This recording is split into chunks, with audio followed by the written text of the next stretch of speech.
Hi, it's Cole from Cole's Quilts. I was thinking about what kind of videos I could do that would be helpful information video. I decided to talk about fabric and color choice. I asked people in my Facebook group about the next quilt along, and a lot of people really wanted the Santa picture. So I think I'm going to do the Santa picture. But here's the thing about this type of picture. So this is sort of like the tree frog and the kaleidoscope owl in that it's sort of like a pixelated picture. It's a bunch of tiny shapes that make a picture as opposed to planning out the shapes of the pieces based on the picture. So the reason why this works is the way that our eyes sort of mix all the colors together. So when you're choosing fabrics, there are some things that you're going to want to think about that I'm going to go over to help you sort of understand why it works and know what fabric would be good to choose. I've always been to art, and I went to art school for a semester, then quit and decided to go to regular school. But I also taught cosmetology for 20 years. So I have a long experience of teaching color theory because for cosmetology, it's to learn how to color hair, right? You have to understand how to identify different colors and understand how they look and how the hair is going to look under different lights and how you get rid of colors you don't want and stuff like that. And a lot of this translates to quilting. One of the things that is the first thing I think that's important to understand, actually I'm going to say two things together. One, your eyes mix colors. Two, how you perceive a color is affected by what it is next to. Now let me give you some examples.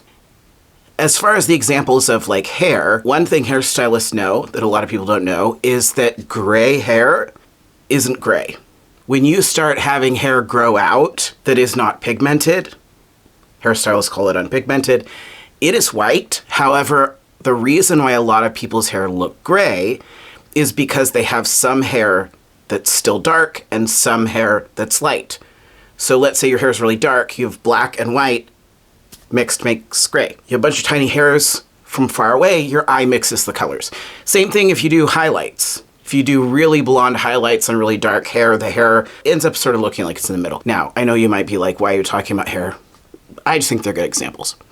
The same thing happens with a quilt. On my kaleidoscope owl quilt, when you look up real close, the pieces of fabric look very different. But when you step back, it makes one big picture. And that's because when you have multiple colors next to each other from far away, your eye sort of tends to blend them together. It's sort of like your brain is taking in the overall idea, right? More than the little details. This also sort of is connected to how a color appears is affected by what it is next to. You may have seen one of those optical illusions before, where they have a changing color and it looks like two different colors, but it's the same, right? So if you have a medium gray next to black, it'll look like light gray, but if you have a medium gray next to white, it'll look dark. Things like this are important to consider. What does this have to do with quilting? Well, for example, if you're working on the tree frog right now, and you're going by how I labeled things, and let's say it says a medium neutral, so a medium brown. There are a lot of things that could be considered medium. It's not as if there's one right choice and one wrong choice. However, you want to be looking at what else you've put in that quilt, right? So if you did a block already that has a medium neutral, and now you're doing another block and it has a medium neutral, I would look at what were the fabrics that you put in other parts of the quilt that you considered medium and make sure it's similar to that. So that it's really like the quilt in comparison to itself. I do have a video about grayscale and how to use grayscale, so I'm not going to completely go into that, but I will say that your eye is drawn to contrast. So if you really want someone to notice something, the best way to do that is to create contrast. And that can be done with color, but also can be done with lightness and darkness. So for example, with the tree frog, you might be thinking, okay, if we're just doing a whole bunch of different colors of random fabric, it ends up looking like a frog. How does that work? Part of what makes it work is the fact that the frog and the background colors contrast. And it does that in two ways. One is that the frog is mostly bright greens, whereas the background is more muted. So you have a contrast in what we would call intensity. So like how much of the color you see. There's also a lot of the background that's darker than the frog. So you have dark next to light, and that creates contrast. One thing that can be really helpful when you are trying to decide what colors to use and how to use them is, let's say you have a bunch of, I mean, not if you have bags and bags, but let's say you have some fabrics you think you're going to use. Try to put them in order from lightest to darkest or darkest to lightest, what you think it is based on what you can see. And then take a picture with your phone and then put a black and white filter on it and see if it still looks lightest to darkest. Because sometimes it can seem like a color can appear lighter than it is. And you might be thinking to yourself, how can a color appear lighter than it is? Because how it's appearing is what it is. Because color is just wavelengths that go into our eye. But what I mean by that is a color that you see is made up of a few different things. A color, if we were talking about like one particular color, a color has a lightness and darkness. So it can be dark, it can be light, it can be somewhere in between. And then a color has, in hairstyling we call tone, but you also can call it hue, which is like, is it green? Is it yellow? Where is it on the color wheel? So like, or is it warm or cool? And then that hue has what we call an intensity. So if it's red, is it true red? Or is it a muted red? Or is it like a neutral that has a little bit of red to it? All those things together make a color. So what I mean by colors can appear lighter than they are is that with the way light works, warm colors tend to reflect more light than cool colors. A warm color and a cool color that are the same darkness will not appear to have the same darkness. So for example, if you had an orange and you had a blue that had the same lightness, the orange will look brighter because warm colors reflect more light. And you might be like, but then it is brighter.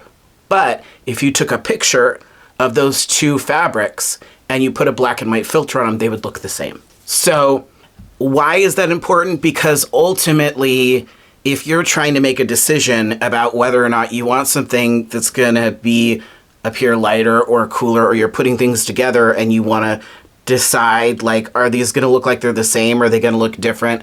Understanding some of these things can be helpful in that way. So when it comes to fabric, when you're doing quilts like this, I would say, first of all, solids are going to be the easiest, but you don't have to do solids. My scraps have all sorts of prints. However, the prints that don't really work for stuff like this would be prints that have many, many colors.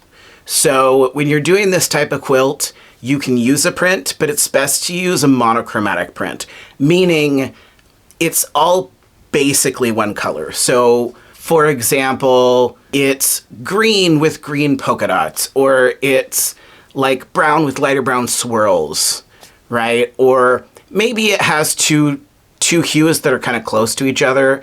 Whereas if it was like a floral print that was like red and blue and green, why I wouldn't recommend that for this type of quilt is because the thing that works about these types of quilts is that even if you're using a print, if you choose good colors, when you're done and you look at it, your eye isn't noticing the individual fabrics. Your eye is noticing the whole picture. If you use a fabric with too many colors, it's going to detract. It's going to pull you out of it. That's a good way to describe it. So it's like when you're watching a movie and something happens in the movie that makes you think about how they made the movie instead of just feeling like you're in the movie, right? Like pulls you out of it. And when you're looking at the quilt, you want to see the frog or the Santa Claus, right? You don't want to be like, oh, look at that fabric.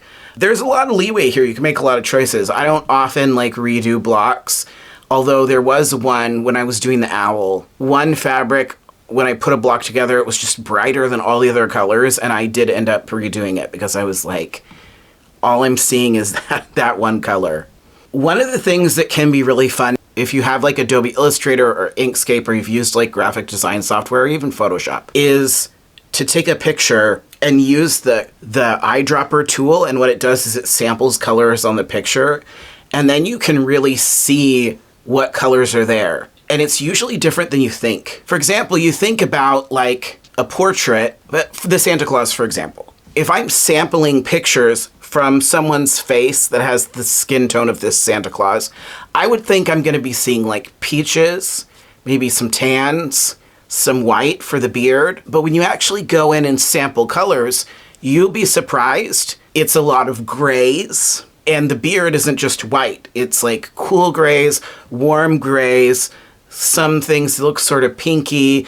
It depends on like the light and the photo that you're sampling from. I think that's enough tips for today. I always end up making my videos really long. I'll probably make another video that sort of talks about some of these things more specifically when we're gonna start the next quilt along. Other updates, my vampire quilt by the third night is out. So if you want to make a vampire quilt, if you're into that sort of thing, go to my website and check it out.